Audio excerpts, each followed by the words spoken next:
Deutéronome 12, 1, vous y êtes? C'est bon, Kenny? D'accord. Deutéronome 12, 1. Je reprends.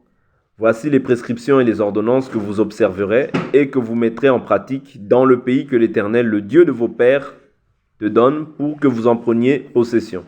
Vous ferez totalement disparaître tous les lieux où les nations que vous allez déposséder rendent un culte à leur Dieu. Sur les hautes montagnes, sur les collines et sous tout arbre verdoyant.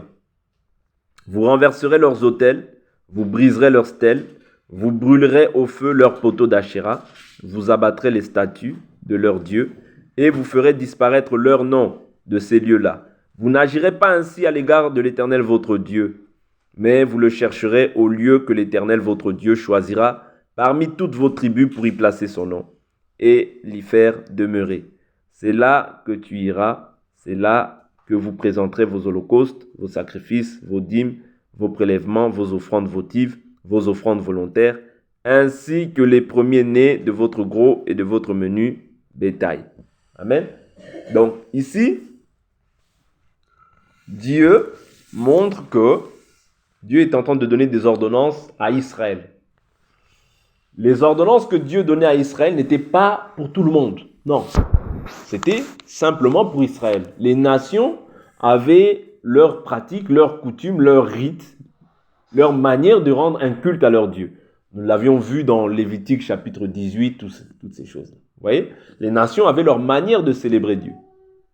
Ok?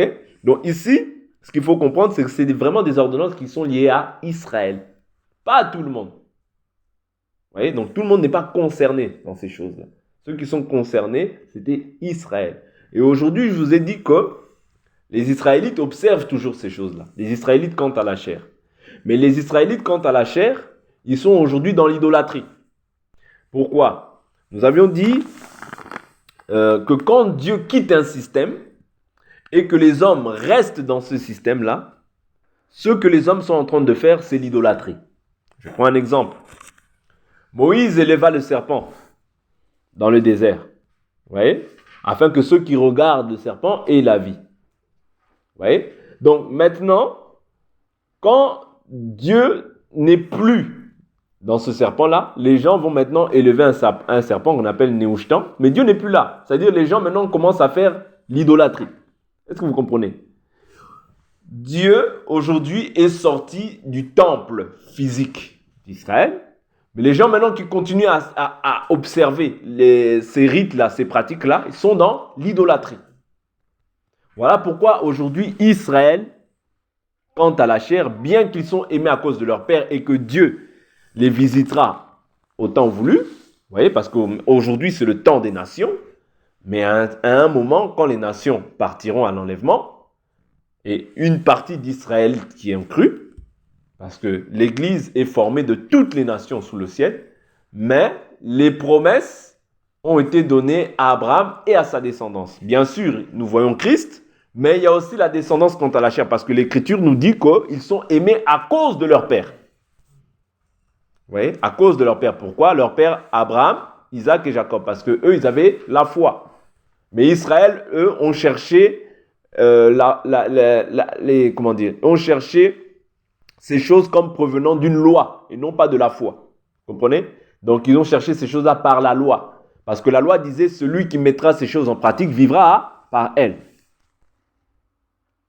Or, la foi, la Bible nous dit que c'est une ferme assurance des choses qu'on espère, une démonstration de celles qu'on ne voit pas. Voilà pourquoi Abraham a été justifié. Parce que la Bible nous dit que celui qui fait une œuvre, cela ne lui est pas compté comme justice, mais comme un salaire, bien comme un dû. Voyez? Mais celui qui ne fait pas d'œuvre, mais croit en celui qui justifie l'impie, sa foi lui est comptée comme justice. Ça veut dire qu'aujourd'hui, nous sommes justifiés par la foi. Ok? Simplement pour nous dire que nous sommes justifiés par la foi. Et que maintenant, tous ceux qui restent dans les rites, dans les pratiques de la loi, la Bible nous dit qu'ils sont sous la malédiction. De la même manière aussi, ceux qui c'est-à-dire quand Dieu n'est plus dans un système, quand Dieu quitte un système, tout ce que les gens font là, en fait, ils sont sous la malédiction. Voilà pourquoi Paul dira, dans le livre de 1 Corinthiens, que je ne désire pas que vous soyez en relation avec les idoles. Oui, on va prendre cette écriture. Laissons un doigt rapidement dans Deutéronome 12, parce que c'est là notre texte de base. Allons rapidement dans le livre de 1 Corinthiens chapitre 8. 1 Corinthiens chapitre 10, pardonnez-moi. 1 Corinthiens 10, verset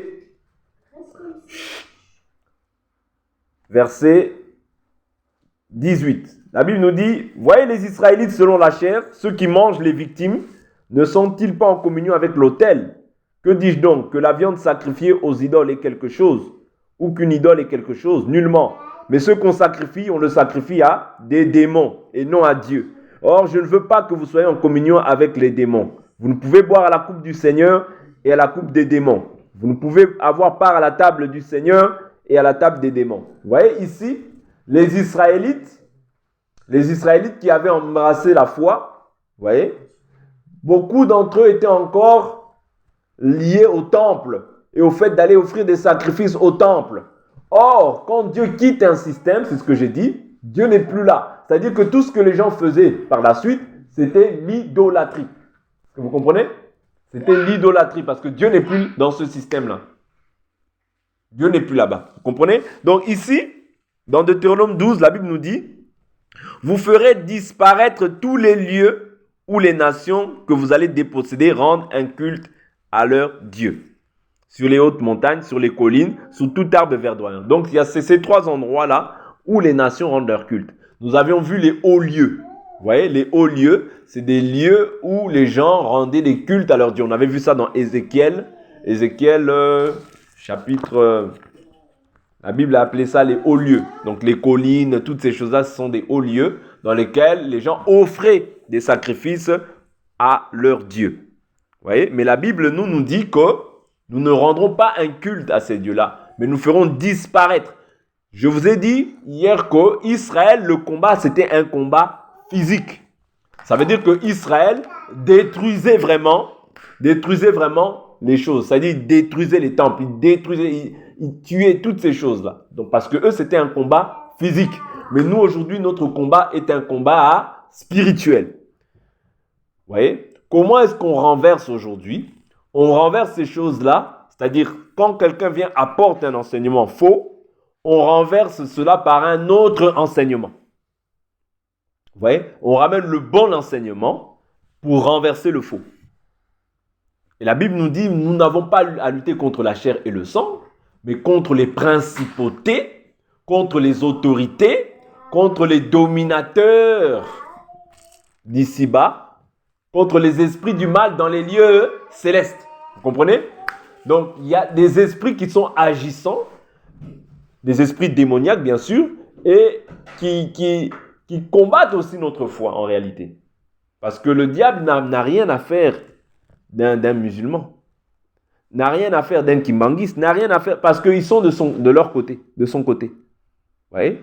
Parce qu'il y a deux esprits dans ce monde. Il y a l'esprit de la vérité et l'esprit de l'erreur. Or, tous ceux qui ne confessent pas Jésus-Christ et Jésus-Christ crucifié, vous voyez, le vrai Jésus, sont dans l'esprit de l'erreur. Vous voyez? Sont animés par l'esprit de l'erreur. Donc, nous, aujourd'hui, qui avons cru en Jésus, vous voyez, nous avons reçu la vérité en partage, nous avons reçu le salut en partage.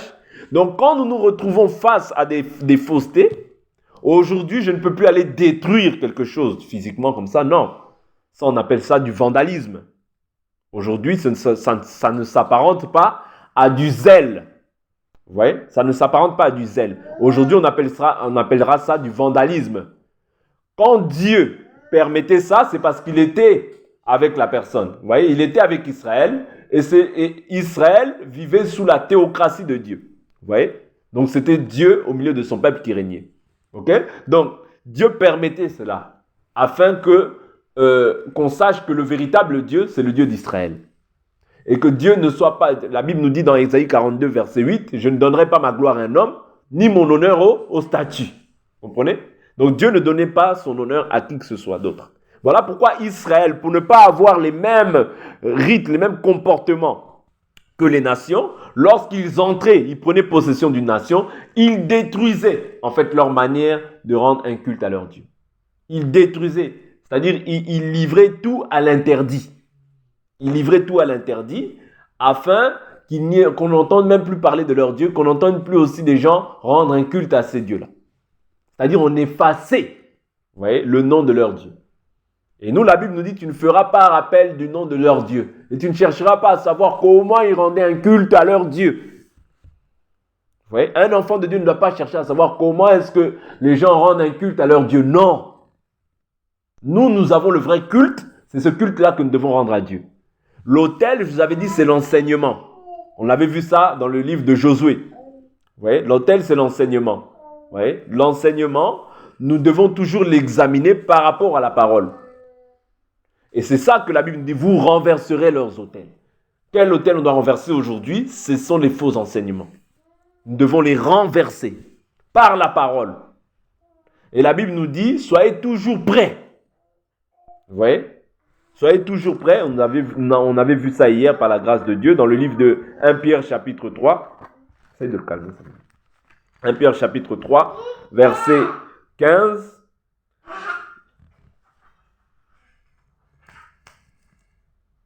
« 1 Pierre 3, verset 15, la Bible nous dit « Mais sanctifiez dans vos cœurs Christ le Seigneur, soyez toujours prêts à vous défendre contre quiconque vous demande raison de l'espérance qui est en vous, mais faites-le avec douceur et crainte. » Vous voyez? Donc, nous devons toujours être prêts.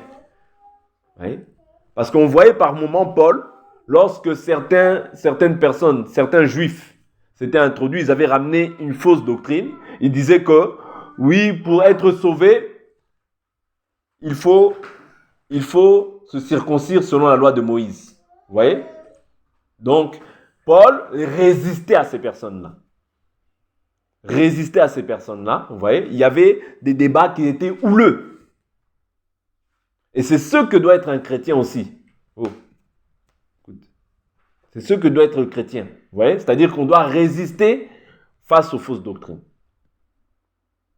Ouais, parce que la fausse doctrine, c'est un Dieu. Si tu embrasses ça, tu dis salut à cela, ouais, tu participes à son péché.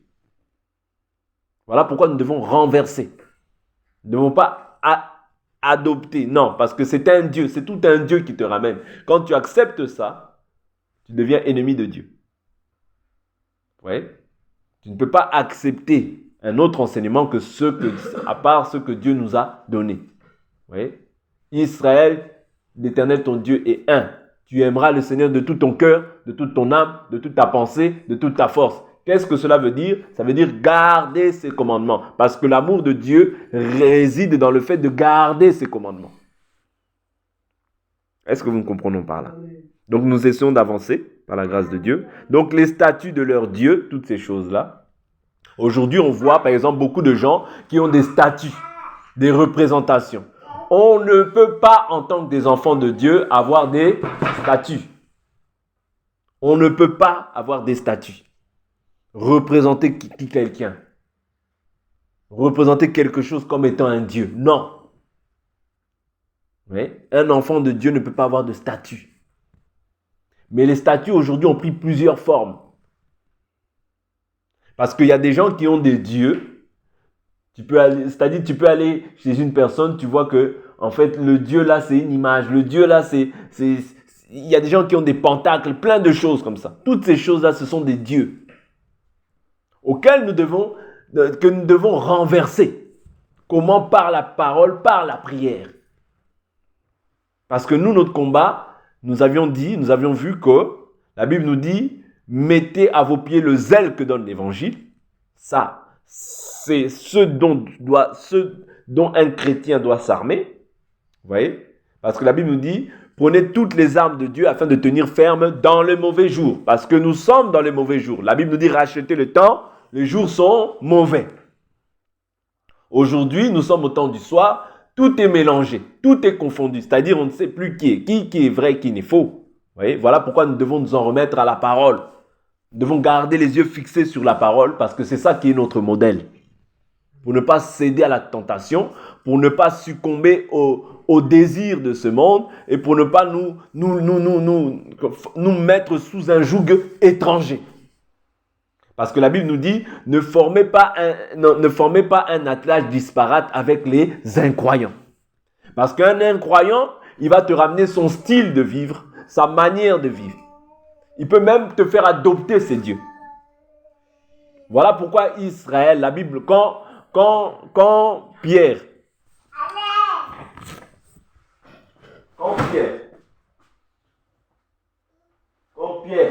Pierre était parti voir Corneille, qu'est-ce qu'il a été dit? Il a été dit que nous, les Juifs, nous n'avons pas de relation avec les païens. Ouais? Nous n'avons pas de relation avec les païens. Donc, c'était une loi qui était en Israël. Ouais? Nous n'avons pas de relation avec les païens. Pourquoi? Parce que le païen a un style de vie qui est contraire. Le païen vit sans loi. Nous ne sommes pas sous la loi de Dieu, mais nous sommes sous la loi de Christ. Mais tout n'est pas mauvais dans la loi. La Bible nous dit pourvu qu'on en fasse un usage légitime.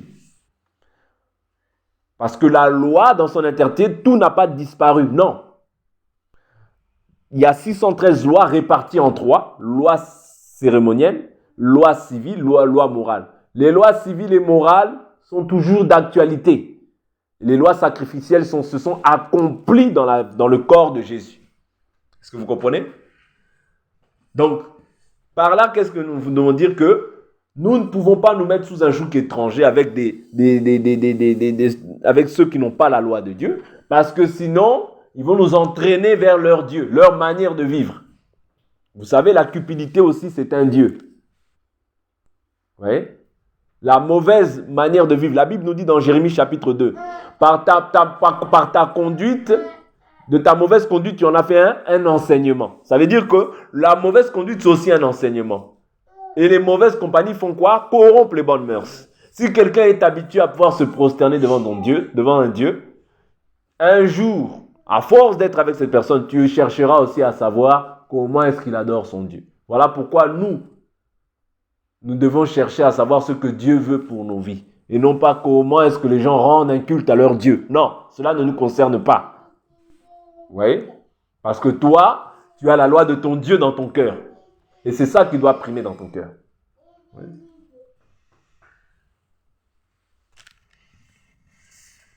Donc, la Bible nous dit, « Mais vous le chercherez au lieu que l'Éternel, votre Dieu, choisira parmi toutes vos tribus pour y placer son nom. » Dieu avait choisi la tribu de Lévi pour pouvoir être au temple. Judas pour pouvoir, qui avait la royauté. Et Jérusalem, il avait placé son nom. Donc c'était à Jérusalem qu'on adorait Dieu. Ouais, c'était à Jérusalem qu'on adorait Dieu. Donc si quelqu'un adorait autre part, en réalité, il n'adorait pas.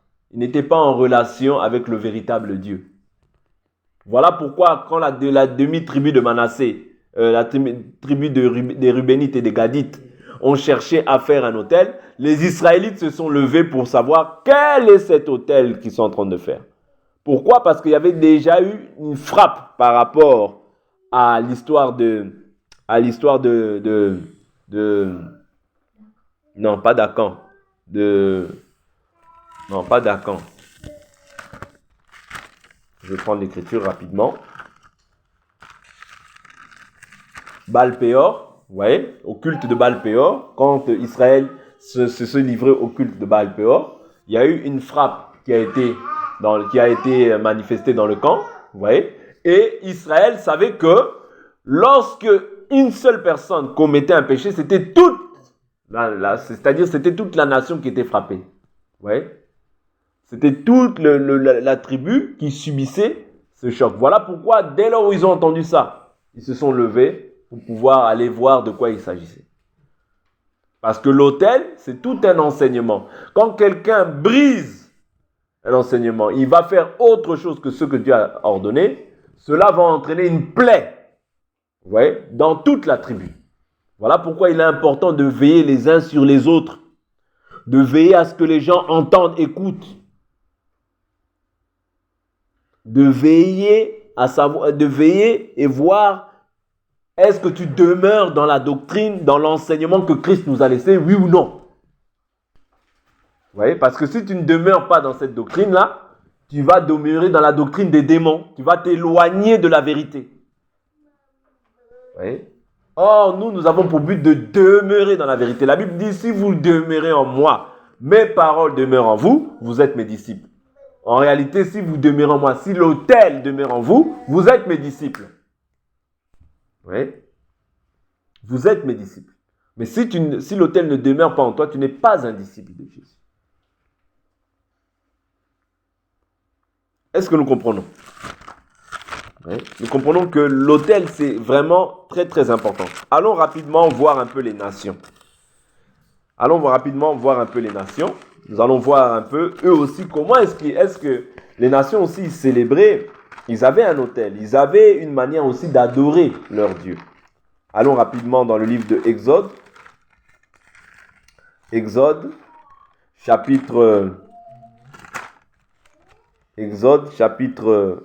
18. La Bible nous dit Jéthro, verset 1, sacrificateur de Madian. Ah, vous voyez, donc Jéthro aussi était un sacrificateur. Vous voyez? Jéthro était un sacrificateur. Vous voyez? Mais il sacrifiait pour qui? Pour les idoles.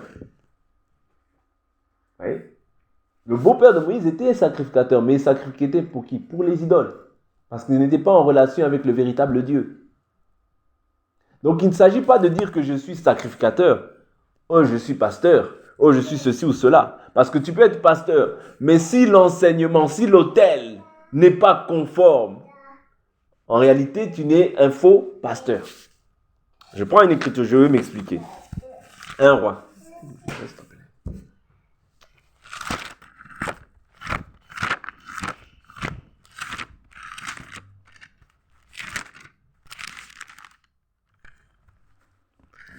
Un roi, chapitre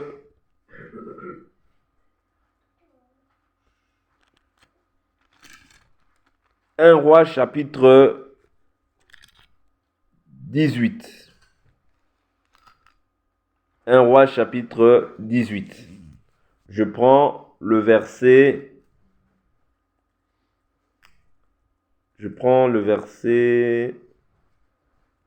16. Abdias, étant allé à la rencontre d'Akab, lui fit son rapport. Alors Akab se rendit à la rencontre d'Élie. Lorsqu'il aperçut Élie, Akab lui dit, « Est-ce toi qui jettes le trouble en Israël ?»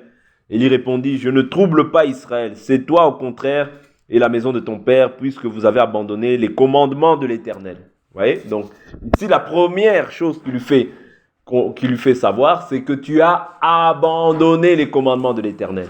Donc, quand tu abandonnes les commandements de l'Éternel, où est-ce que tu te retrouves? Tu te retrouves directement dans la malédiction. Ça, c'est automatique. Mais physiquement, comme ça, peut-être que tu ne verras pas la malédiction. Tu verras peut-être que tu prospéreras. Tu verras peut-être que tu es en bonne santé. Mais tu es déjà dans la malédiction. Pourquoi? Parce que tu as abandonné les commandements de l'Éternel. Et que tu t'es rallié au culte des Baals. Vous comprenez? Donc, les Baals aussi rendent un culte. Ouais. Les Baals aussi rendent un culte. Envoie maintenant rassembler tout Israël auprès de moi, au mont Carmel, ainsi que les 450 prophètes de Baal et les 400 prophètes d'Achéra qui mangent à la table de Jézabel. Akab envoya des messagers vers tous les Israélites et rassembla les prophètes au mont Carmel. Alors Élie s'approcha de tout le peuple et dit, « Jusqu'à quand clocherez-vous des deux côtés ?» Vous comprenez? Donc Israël était en train de clocher des deux côtés. Clocher des deux côtés, c'est-à-dire quoi? Un peu de Dieu, un peu du diable. Un peu de Dieu, un peu du diable. Un peu de l'esprit, un peu de la chair. Non. La Bible est claire. Celui qui n'est pas avec moi est contre moi. Celui qui n'assemble pas avec moi, qu'est-ce qu'il fait? Il disperse. Comprenez? Et si tu n'es ni chaud ni froid, Dieu te vomira. Ouais? Ce sont des principes qui sont clairs. Jusqu'à quand clocherez-vous des deux pieds? Ouais? Tu ne peux pas clocher des deux pieds et dire que tu es avec Dieu. Non. Soit tu es avec Dieu, soit tu es avec le diable. Tu ne peux pas être avec Dieu et être avec le diable en même temps. Ce n'est pas possible. Je continue. L'Écriture dit, alors Élie s'approche, rassembla les prophètes au mont Carmel. Verset 21. Alors Élie s'approcha de tout le peuple et dit, jusqu'à quand clocherez-vous des deux côtés? Si l'Éternel est Dieu, ralliez-vous à lui. Vous voyez? Si c'est Baal, ralliez-vous à lui. Le peuple ne lui répondit rien. C'est-à-dire le peuple était dans la confusion. Le peuple était partagé. Vous voyez? Le peuple était partagé. Parce que un feu étranger, en fait, était rentré. Un Dieu étranger était entré. Un autre enseignement était entré. Vous voyez? Donc, quand un autre enseignement rentre, le peuple est partagé. Le peuple n'est pas entier pour Dieu. Or, nous devons être entiers pour Dieu. N'oubliez pas, David avait dit à Salomon, aie un cœur entier pour l'Éternel. Que ton cœur soit entier pour l'Éternel. Et quand ton cœur est partagé, tu n'es pas totalement avec Dieu. Je continue, la Bible nous dit, Élie dit au peuple, je suis resté, moi seul prophète de l'Éternel, et il y a 450 prophètes de Baal. Ça veut dire qu'ici, ce n'est pas le fait que les gens soient beaucoup qui démontre qu'il y a Dieu. Non. Il dit que l'on nous donne 2 taureaux, qu'ils choisissent pour eux un taureau, qu'ils le découpent et qu'ils le mettent sur le bois, sans y mettre le feu. Quant à moi, je préparerai l'autre taureau et je le placerai sur le bois, sans y mettre le feu. Puis, invoquez le nom de votre Dieu, des minuscules. Oui. J'invoquerai le nom de l'Éternel, le Dieu qui répondra par le feu. C'est celui-là qui sera Dieu. Tout le peuple répondit d'accord. C'est-à-dire le peuple n'avait même plus la connaissance du véritable Dieu. Ils étaient partagés entre Baal et Dieu. Vous voyez? C'est-à-dire le peuple avait en réalité abandonné. Quand on abandonne, on n'a plus la conscience, c'est-à-dire on ne sait plus discerner qui est Dieu, qui n'est pas Dieu. Élie dit au prophète de Baal, choisissez pour vous un taureau, préparez-le les premiers, car vous êtes les plus nombreux. Invoquez le nom de votre Dieu, mais ne mettez pas le feu. Ils prirent le taureau qu'on leur donna et le préparèrent. Et ils invoquèrent le nom de Baal, depuis le matin jusqu'à midi, en disant, Baal, réponds-nous. Mais il n'y eut ni voix, ni réponse. Et ils sautaient devant l'autel qu'ils avaient fait. Oui. À midi, Élie se moqua d'eux et dit, criez à haute voix puisqu'il est Dieu. Il pense à quelque chose, ou il est occupé, ou il est en voyage. Peut-être qu'il dort et qu'il se réveillera. Mais nous savons que le Dieu d'Israël ne sommeille ni ne dort. Comprenez? Donc ils crièrent à pleine voix et ils se firent selon leur coutume des incisions avec des épées et des lances. Vous voyez? Ça veut dire qu'ils avaient des coutumes qui ne sont pas les coutumes de l'Église, qui ne sont pas les coutumes d'Israël. Ce ne sont pas les ordonnances que Dieu avait transmises aux Israélites. Ça, c'était selon leurs coutumes. Pas étonnant qu'on voie aussi ça aujourd'hui, en ces jours, des gens qui ont des coutumes où ils font des incisions. Vous voyez d'où ces choses-là viennent? Ça vient des coutumes. Ça ne vient pas de chez nous. Vous voyez? Parce que nous, on a notre coutume. Notre coutume, c'est la parole de Dieu. C'est ça la véritable coutume des enfants de Dieu. Ce n'est pas de faire des incisions et toutes ces choses-là. Non. Je continue. L'Écriture dit,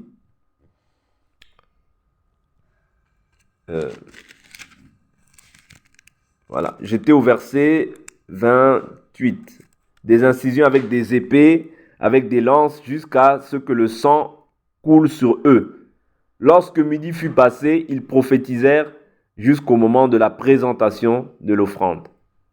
Mais il n'y eut ni voix, ni réponse, ni signe d'attention. Ça veut dire qu'eux aussi, qu'est-ce qu'ils ont fait? Ils ont présenté l'offrande.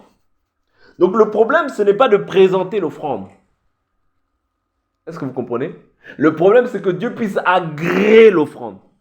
Mais comment est-ce que Dieu va agréer l'offrande? Comment est-ce que Dieu va agréer ce qui est sur l'autel? C'est-à-dire, comment est-ce que Dieu va agréer l'offrande qui est sur l'autel?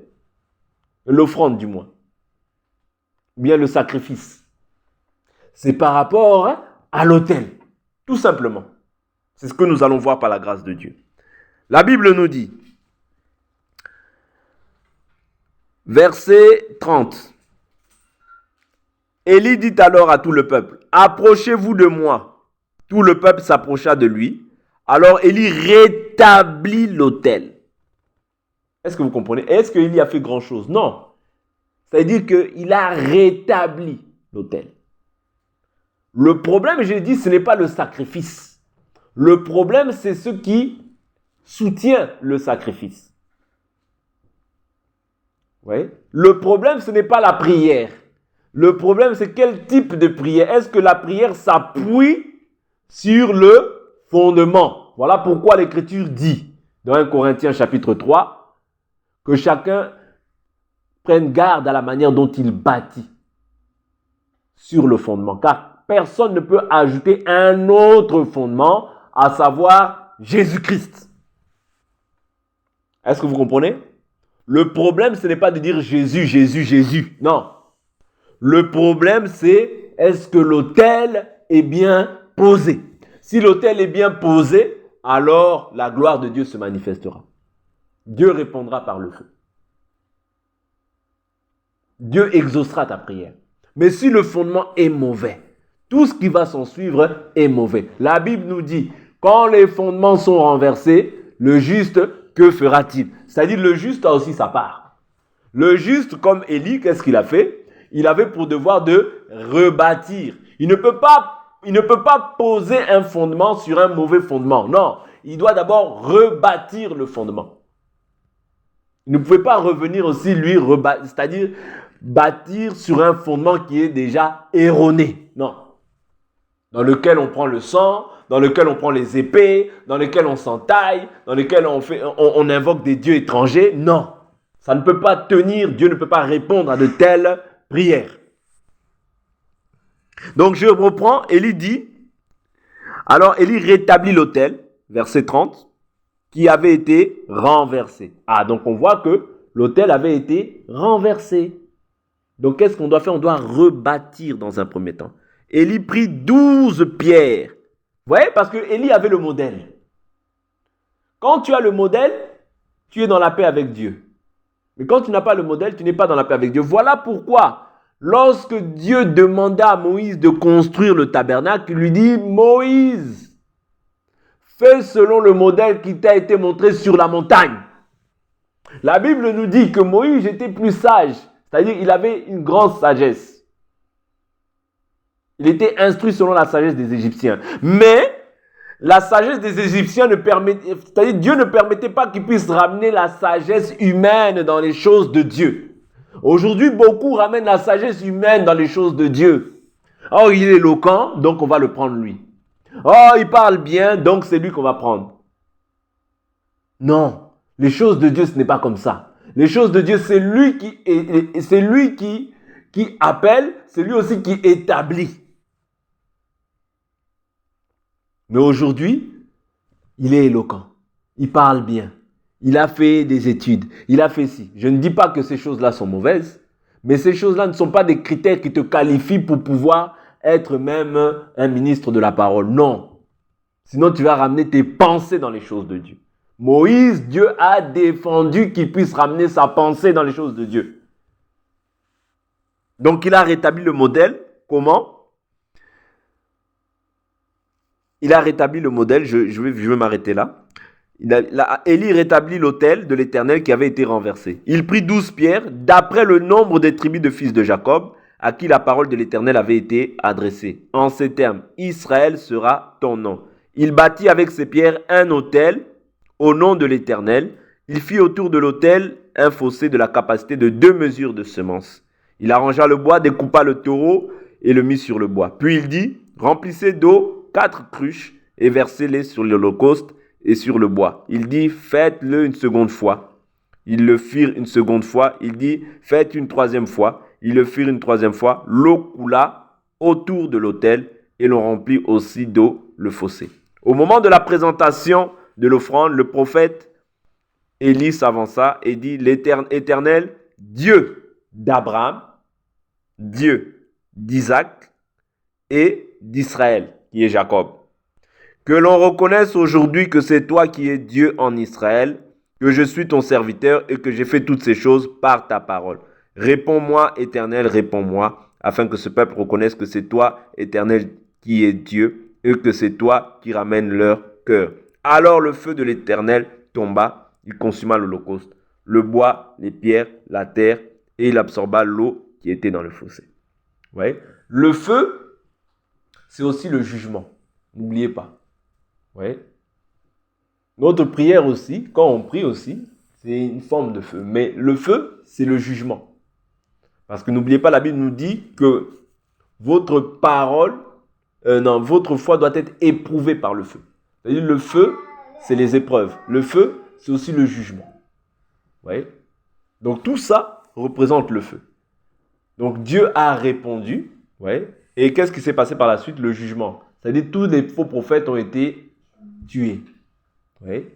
Donc ici, ce qui est importé, c'était quoi? Ce n'était pas le fait qu'il y ait un autel. Tout le monde peut dire moi je suis chrétien. Tout le monde peut dire moi je suis chrétien, je sers Dieu. C'est une bonne chose, c'est pas mauvais. Mais est-ce que le fondement est respecté? Si le fondement n'est pas respecté, Dieu n'est pas là. Vous voyez? Dieu est derrière sa parole pour l'accomplir. Dieu n'est pas devant sa parole. Non, Dieu est derrière sa parole parce qu'il est lui-même la parole. Voilà pourquoi il ne peut pas contredire sa parole. Mais il vient confirmer sa parole par le biais de ses serviteurs. Est-ce que vous comprenez? Donc l'autel est très important, c'est capital. Oui. L'autel, c'est ta vie. Oui. Parce que la Bible nous dit, Christ en nous, c'est l'espérance de la gloire. Christ en nous, c'est la vie. Oui. C'est la vie éternelle. Donc quand tu reçois Christ, tu reçois la vie éternelle. Donc l'autel, c'est ta vie. Donc il ne faut pas blaguer avec l'autel. Quand je parle de l'autel ici, je parle de l'enseignement. Donc l'enseignement, ne blague pas avec ça. Si tu vois quelque chose qui n'est pas conforme à la volonté de Dieu, détourne-toi-en. Pourquoi? De peur que tu sois amené par la suite à clocher des deux pieds, comme Israël. À clocher des deux pieds. Or, généralement, ce qui est chair est chair, ce qui est esprit. Si tu t'attaches à ce qui est chair, c'est-à-dire aux dieux païens, à toutes ces choses-là, tu finiras aussi comme ces gens-là.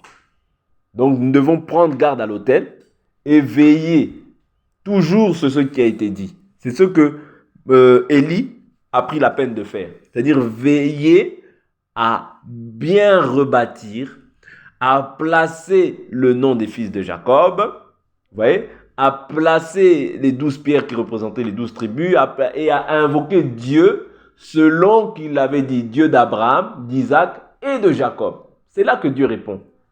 Mais quand toi tu ramènes Dieu Kimbangu, quand tu ramènes Dieu Mahomet, quand tu ramènes Dieu ceci, cela, tu as déjà déplacé la borne que les pères ont posée. Dieu ne pourra pas répondre. Amen. On va s'arrêter là pour aujourd'hui. On continuera demain par la grâce du Seigneur. Donc on va prier. Prie de la manière dont tu as entendu cette parole, que Dieu nous fasse grâce, afin que nous évoluions et nous allons essayer d'évoluer petit à petit à ce sujet-là, donc sur l'autel. Donc on va revenir demain à la grâce du Seigneur.